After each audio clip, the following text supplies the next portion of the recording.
Welcome to California Highways Route by Route. This podcast explores everything about numbered highways in California, from Route 1 along the coast to US 395 along the Sierras, from Route 8 in the south to Route 139 in the north. Brought to you by the California Highways webpage and Gribble Nation.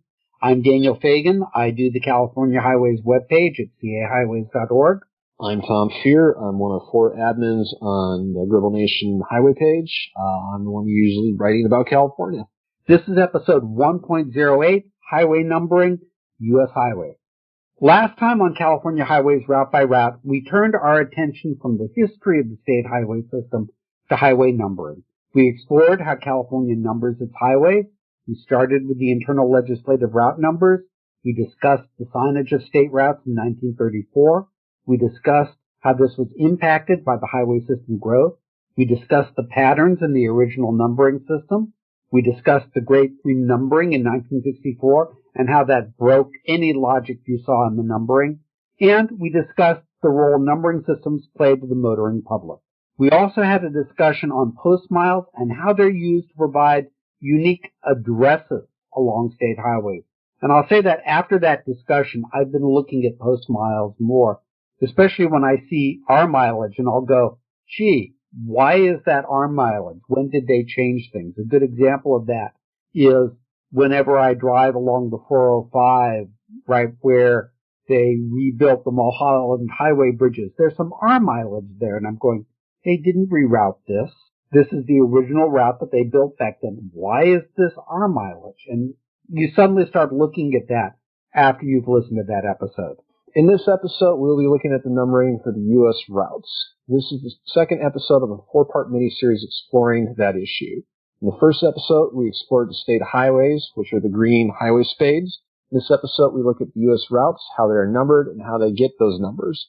In episode 1.09, we will look at how the interstates are numbered. This will include the different types of interstates and interstate miles. And lastly, in episode 1.10, we'll look at the county sign route system. Prior to the U.S. highway system, we basically had a national system of named trails. And I think you'll see this a lot, and folks don't understand it now. There was a real emphasis on named routes. Things weren't numbered back then. They really didn't think about numbers. These were administered by for-profit organizations who promoted each trail. The signage was haphazard, often put up by the organizations or local auto clubs. It was markers on trees, markers on buildings. There was massive growth. Lincoln Highway was the first, and by 1925, there were over 250 named highways, each with their own colored signs. There was no organized plan for placement of these signs, the quality or the signage. And early in the 20th century, numbering started. In 1918, Wisconsin became the first state to replace trail signs with numbers. And in 1922, the New England states established the 6-state New England Interstate route. What's interesting about the auto trail system is California kind of tried to emulate that with the state, not signed state routes, but the state routes that were on the books. You didn't have numbers in fields, but a lot of the state highways, state maintained highways would have names like, Legislative Route 1, or what would become Legislative Route 1, was known as the Redwood Highway. I don't think they ever had, like, auto trail markers per se. I've never seen any evidence of that, but they had names denoting what the highway was, much like an auto trail would. Wasn't one of those, I'm thinking it's what became like 108 or 88, the big trees and mono road? Four. But is that the sort of thing you're thinking of? Yes. So something we should touch on is the Federal Aid Road Act in 1916. The Office of Road Inquiry was converted into the Bureau of Public Roads. The BPR was given the task of supervising federal aid road building funds. The act authorized the Secretary of Agriculture to help states with their programs of improving post roads up to 50% of the cost of the improvement, providing that such cost did not exceed $10,000 per mile, exclusive of bridges more than 20 feet in length. In 10 states having public land, so we're talking like national parks, reservations, etc., Arizona, California, Colorado, Idaho, Montana, Nevada, New Mexico, Oregon, Utah, and Wyoming. The government's percentage of the cost of improvement was higher, averaging more or less around 63%. I think it was specifically 62.9. As of 1916, 6 states had no highway departments. Others had departments with only nominal authority. The 1916 Act required that to receive federal aid, a state would have to create a highway department, a state highway department, had a sufficient authority to cooperate with the federal government, thus providing a stimulus to create basically state control. This was followed in 1921 with the Federal Aid Highway Act of 1921. This act defined the federal aid road program to develop an immense national highway system of main interstate and intercounty highways. So if you ever see the terms federal aid primary, federal aid secondary, this is where they started. Okay, this 1921 act. And of this system, California had 4,493 miles. The plan was crafted by the head of the National Highway Commission, Thomas Harold McDonald, and it was the first coherent plan for the nation's future roads. It provided federal 50-50 matching funds for state highway building up to 7% of the roads statewide, and it provided that if a state didn't maintain its roads when built, the federal government would do so, deducting the amount needed from the state's quota. By the end of 1921, more than $75 million in aid had been given to the states. This improved the roads, but not how the roads were presented to the traveling public. So they were still these named highways, they were still really poor signage. So leading into the U.S. route numbered system, in 1924, AASHTO, the American Association of State Highway Officials, which we now know as AASHTO, petitioned the Department of Agriculture and the Bureau of Public Roads to create a standardized system. This system was created by the Federal Highway Aid Act of 1925. It defined a system of about 97,000 miles, required numbered roads, required administration by state highway departments, required coordination for road construction. This was the first true numbered road network anywhere in the world for highways. On March 2nd, 1925, the Secretary of Agriculture, Howard Gore, appointed the Joint Board of Interstate Highways. During April 1925, the board met, chose U.S. Highways as the name for the system, determines that the official U.S. route shield with U.S. and the number on it would make a good marker. So this is where you get the U.S. route shield from. Doesn't limit routes to the federal aid network. The goal is the best routes possible. During August 1925, the board appointed a committee of 5 to prepare a numbering plan for the U.S. route system. Fights over the interstate versus regional routes ensued. Named trail associations fought until trails were included as highways. The initial system was about 76,000 miles. It's interesting to contrast that number with the total allocated for the interstate system, which was, by the end of things, 44,000 miles. So it was almost a little under double on the U.S. highway system. The system was refined between 1925 and 1926. There was lots of disputes over numbering. The most famous is US 60 becoming US 66. So the theory with US 60 being routed between Chicago and Los Angeles is that every major 2-digit route east-west in the US route system was supposed to be a major one. So 10, 20, 30, 40, 50, 60 would all be the big U.S. routes. I believe it was Kentucky that contested this primarily because they did not have a east-west U.S. route ending in 0 going through their state. So they petitioned, forget which route it was, that be changed to the U.S. Route 60 that we have today. And that's how the originally conceived U.S. 60 became U.S. Route 66. There was also a lot of split routes and a lot of highways that weren't really fully completed yet, like U.S. Route 50 in eastern Nevada, U.S. 6 later on for much of the same reason. The first system was published in November 1926. California initially had the auto clubs sign their routes, which didn't begin until 1928. The initial U.S. routes in California included U.S. 99, 101, 66, 40, 50, 80, and U.S. 48. Oh, plus U.S. 199.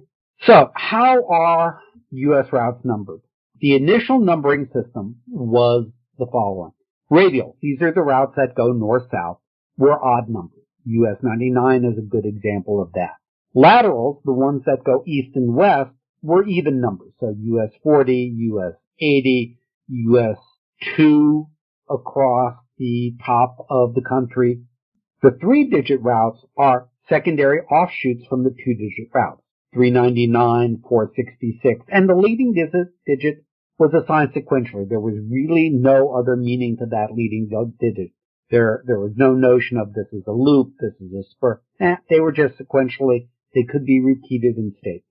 I'll note the interesting thing there, and Tom pointed this out back in a previous episode, that evidently 101 was viewed as 10-1. Am I remembering that correctly? You are. So it was viewed actually as an offshoot of 1 on the other coast, which I find fascinating. There were various suffixes supported, so you had north and south or east or west splits, which we saw in California with US 99W and US 99E. There were alternatives like US 101A. There were spurs and city routing, and these just proliferated. The U.S. route system was refined during the 1930s. There was elimination of much of the split routes in favor of things like 3-digit routes. Some remained, like the Red Bluff, Sacramento, U.S. Route 99 West and East, but the southern one around Stockton and Antigua was eliminated. This also resulted in the creation of several additional U.S. routes or extensions of U.S. routes. So U.S. 60 and 70 were extended into California. U.S. Route 466, U.S. Route 99 were created. And you had US 101A, which was on the Bayshore Highway, whereas mainline US 101 eventually stayed on its original routing on El Camino Real in the San Francisco Bay Area.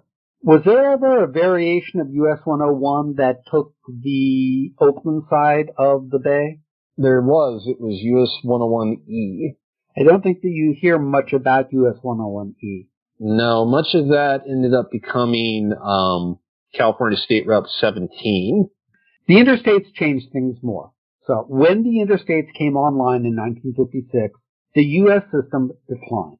AASHTO started truncating routings, especially in states like California. Routes replaced by interstates lost their numbers.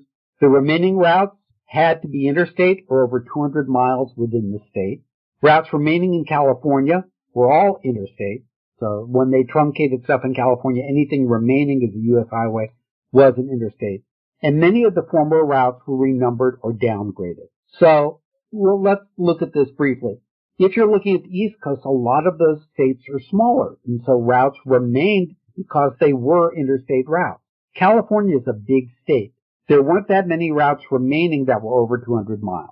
Many of these former routes were renumbered or downgraded, so they became state highways with the same number. Good examples of that were US 60 became Route 60, although the freeway version of that was never US 60. US 91 became Route 91. US 299 became Route 299. And other things were just renumbered to different things. So lots of portions of 466 became Route 58. Lots of portions of 399 became 33 and things like that.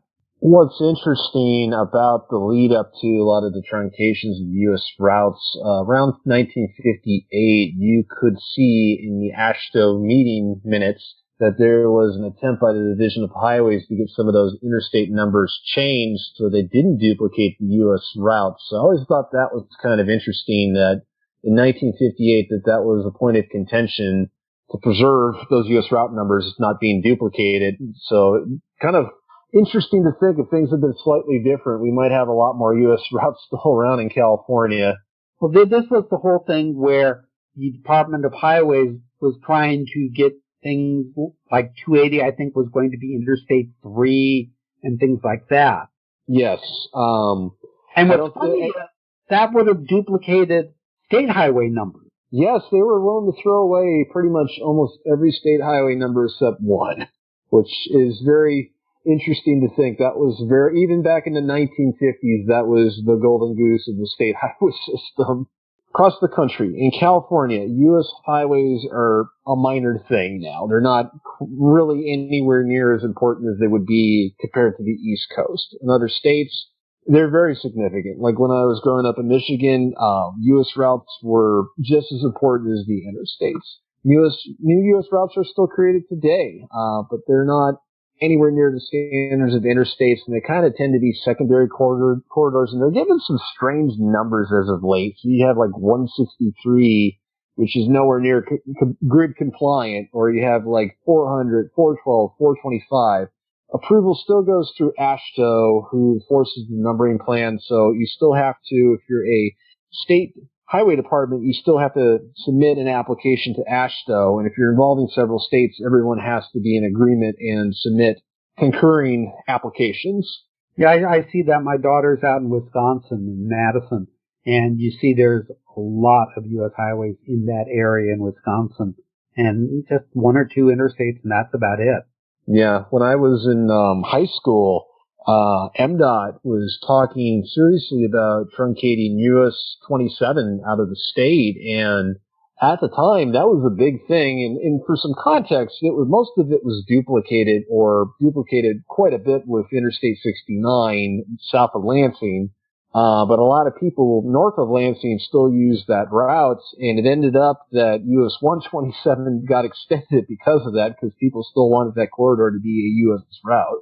I think in general what you'll find is if something was duplicated by an interstate, then the U.S. route was truncated. Very few of the new freeways are being built as U.S. highways. There'll be a state route, or there'll be an interstate. The U.S. highways very often are these expressways or two-lane roads that are significant for national travel, but are not at the freeway level. Even in places like Phoenix, when what is now US 60 in eastern Phoenix, the freeway corridor in that area opened up. It opened up as Arizona 360, and I forget, it took like a while, like a decade for US 60 to be moved onto that. So it wasn't right away. US 60 remained the in-town route. And we're probably going to be seeing U.S. routes in places like Nevada going away, as the new Interstate 11, I think, is planned to eventually replace a lot of US 95. Yeah, that one I don't think will get past north of Las Vegas, though, because you're looking at average daily traffic counts like around 3,000 between there and Fallon. So that's kind of an interesting one when you look at that as an aside. There are corridor alternatives exploring I-11 towards the Reno area, but it really doesn't make a lot of sense from a planning perspective to extend the freeway all through that desert. What I guess they'll do is build the freeway where it's needed and then leave it labeled US 95 and future I-11. More than likely. That's how they're doing it right now. So like when you enter Arizona on I-11, which does exist, it is built as I-11, but it's also a part of US 93. You have a big old sign as you're crossing the Colorado River that says future Interstate 11. I haven't been down in that area, but I'll have to look for it when I explore that area. Now is the time in the podcast where we would normally bring in a guest to talk about a subject related to this episode, but we've been having trouble scheduling the guest who we've got arranged. So we will be recording our interview with Jim McDonnell from AASHTO about its role in numbering U.S. highways separately and releasing it as sort of a separate sub-episode or second part of this episode with just the interview. Next time on California Highways Route by Route, we turn our attention to the interstate system. We'll discuss a basic history, the types of interstate highways, the numbering plan, initial proposals for California, the basic system as it shook out, non-chargeable interstates and their impact, and any future interstates. Basically, that episode is going to be everything you wanted to know about interstate highways. We've done a lot of research into it, and you'll learn the full history of California's interstates. For more information, visit the highway numbering section over on cahighways.org. We will also include a link to a number of Gribble Nation blogs on this subject. We will also have a number of specific links on the show pages that give some of the sources for the information in this episode. Details for specific routes that we've mentioned are always available on cahighways.org and gribblenation.org. As always, information in this episode is available on our website, caroutebyroute.org, where you can also leave us a comment on the episode. This episode is also available on our anchor.fm home, anchor.fm/CA Route by Route. Remember to visit our archives of past episodes, including our 6-part series in the history of the state highway system. Join us as we continue to explore California highways route by route.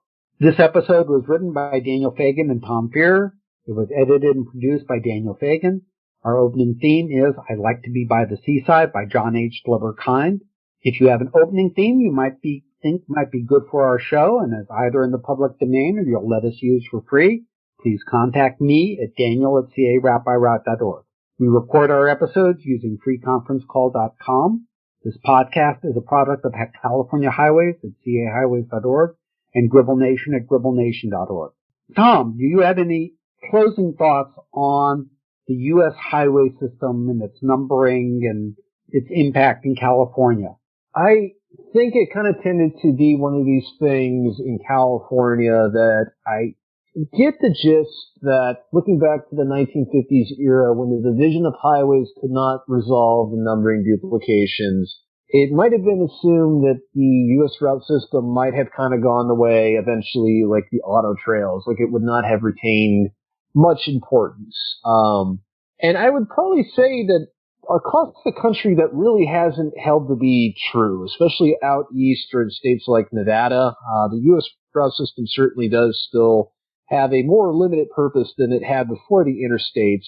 And you can kind of see that still today with some of the major corridors of travel like Highway 58 over Tehachapi Pass, Highway 99 to Central Valley. These were big segments of U.S. routes. So it's kind of interesting to kind of like think back on what was really going on behind the scenes back then and how it might have played out differently. Because I really think it was assumed once the interstates were built that the U.S. route system was going to be superfluous and go away eventually, but it didn't. I think that with respect to California, the U.S. route system is interesting in that, unlike on the East Coast, the U.S. route system is, shall we say, tinged with nostalgia. People think of them as these historical artifacts that are left as opposed to major routes in use every day. A number of the routes are romanticized. Certainly US 66 is this. Even on places that aren't part of US 66, they will have US 66 memorabilia. To a lesser extent, US 99 is romanticized. To some extent, US 395 is. To some extent, US 101 is. Especially, I would say along the coast, where it got a bit more of the historic stuff.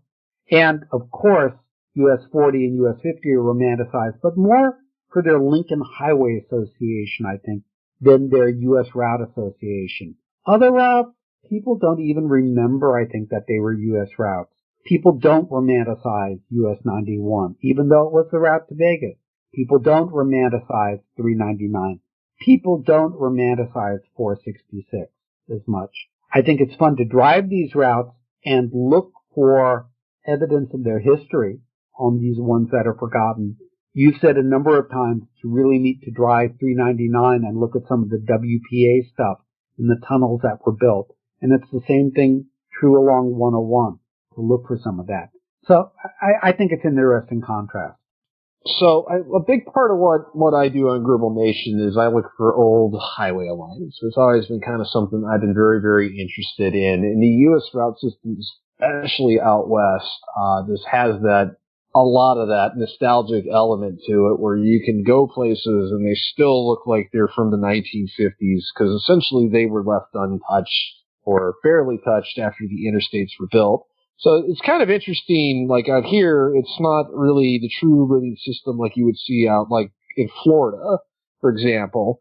You could really get a very good, accurate window of what transportation was like by going to some of these older U.S. route corridors, especially if they were bypassed by an interstate. Kind of the prime one, I think, in California that a lot of people will think of is the old Ridge Route, which wasn't 1950s, it was 1930s is when it was bypassed finally. But that really gives you an idea of what pre-World War II travel was like. Parts of the old Redwood Highway, like Avenue of the Giants, which was part of U.S. Route 101, now kind of give you an analog of what travel along a U.S. route in California was like in the 50s. So there's a lot of interesting stuff I've always kind of found in those older corridors that really has always kind of captured my interest. But then for me, I love historic stuff. That's really where it's always been at for me. Back when I was getting more into highways, in the 80s, I had a coworker who told me, look for the old motels, especially the horseshoe-shaped motels that are around a pool. Look for the string of car dealerships. Look for the gas stations, and this is a little bit harder now. And you will discover quite often if you see a lot of those along a route, you're on an old U.S. highway. Think about things like, the Pink Motel up on San Fernando that goes back to the days when it was US 99. Think about all the motels you see up along the old 101 in San Luis Obispo, which is where the first motel was. And you'll see this along, 204 in Bakersfield. You'll see these strings of motels that you can tell from their neon that this was a classic U.S. highway. It's a neat thing to look for. Have you noticed that, Tom? Oh, sorry. I was trying to think of a good segue thought in there. Well, I'm just saying, have you noticed that when you're driving along the old U.S. highways, there are common architectural things that you see? So something I see kind of playing on what you were talking about, in my area, you have a long segment of former U.S. Route 99 in the form of Golden State Boulevard in Fresno County. It's discontinuous now, but Golden State Boulevard, you'll see all those design elements in the buildings surrounding the road, because they're part of U.S. Route 99. So a lot of the buildings aren't in great shape. They're crumbling, but you can see things like neon signs. You can really get a good glimpse into what kind of that 1950s classic Americana that everyone really kind of got really nostalgic for around the turn of the century. And I still think kind of is. You can find that stuff, but it's actually real still on some of these U.S. routes. Whereas like some of the newer stuff you see, like built next to interstate corridors, like you get kind of like this facade emulation, which you can tell with modern building codes just doesn't look quite right. So yeah, if you're looking for stuff like that, that's where you're going to find it, is on these older corridors. You certainly are going to find it next to the interstate very often. You'll also find old roadside attractions. When you mentioned Fresno, it made me think of the Forestier Gardens, which I think was partially located where it was because it was next to US 99. You see this, again, along 101, where there were a whole batch of attractions like Mystery Hill in San Jose, and some of the stuff in that area. Certainly along 66 have them. You think of things like the promotion of the Calico Ghost Town along US 91. And to some extent, even Zizix.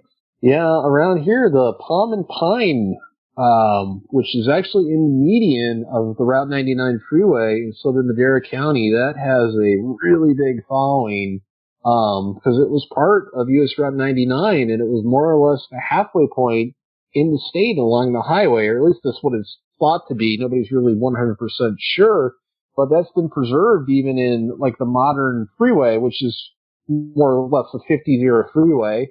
Although if you blink, you miss it. Yeah, you gotta look for it fast. It's actually a cedar tree and not a pine tree. But yeah, it's literally a blink if you miss it thing. But I believe Caltrans actually is going to relocate it to the shoulder to preserve it, because it's just such a notable thing. It's even on one of the city seals for the city of Madera. Yeah, so U.S. highways and their numbering just have this fascinating history. So I think with that, Tom, we'll end our discussion on U.S. highways, and next time we will pick up the Interstates.